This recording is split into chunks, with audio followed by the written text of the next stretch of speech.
Filipi 1 ayat 22a, Rasul Paulus mengatakan begini. Tetapi jika aku harus hidup di dunia ini, itu berarti bagiku bekerja memberi buah. Baca sama-sama Yohanes 17 ayat yang keempat. Yesus berkata begini, sama-sama baca.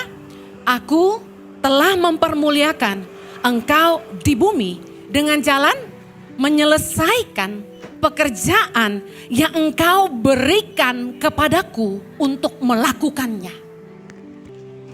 Yohanes 15 ayat 16 berkata, bukan kamu yang memilih aku, kata Tuhan. Yesus berkata, tetapi akulah yang memilih kamu dan aku telah menetapkan kamu, baca sama-sama, supaya kamu pergi dan menghasilkan buah dan buahmu itu tetap, supaya apa yang kamu minta kepada Bapa dalam namaku diberikannya kepadamu. Matius 21.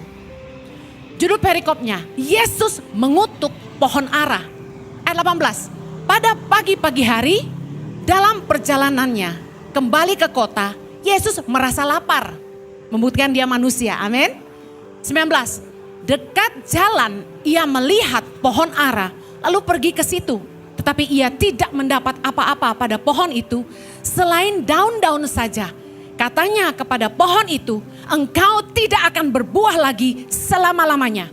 Dan seketika itu juga keringlah pohon ara itu. Matius 19 ayat 23 bukan ayat yang menyenangkan, tapi kita harus baca.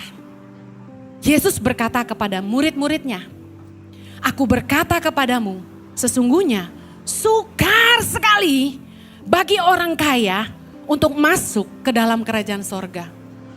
Kalau baca ayat ini kita takut jadi kaya, betul nggak? Tapi sebenarnya bukankah kekayaan juga karunia Allah?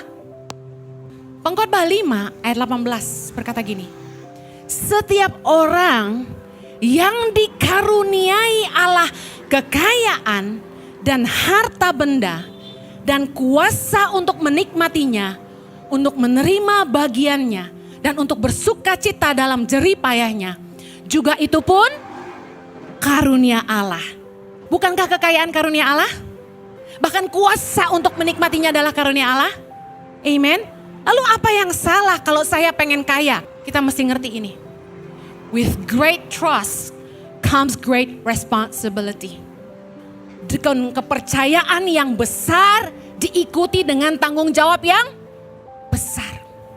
Lukas 12 ayat 48b berkata gini, setiap orang yang kepadanya banyak diberi, daripadanya akan banyak dituntut. Dan kepada siapa yang banyak dipercayakan, daripadanya akan lebih banyak lagi dituntut. 1 Timotius 6 ayat 17 sampai 19. Peringatkanlah kepada orang-orang kaya di dunia ini agar mereka jangan tinggi hati dan jangan berharap pada sesuatu yang tak tentu seperti kekayaan, melainkan pada Allah yang dalam kekayaannya memberikan kepada kita segala sesuatu untuk dinikmati. Ayat 18, peringatkanlah agar mereka itu berbuat baik, menjadi kaya dalam kebajikan, suka memberi dan membagi.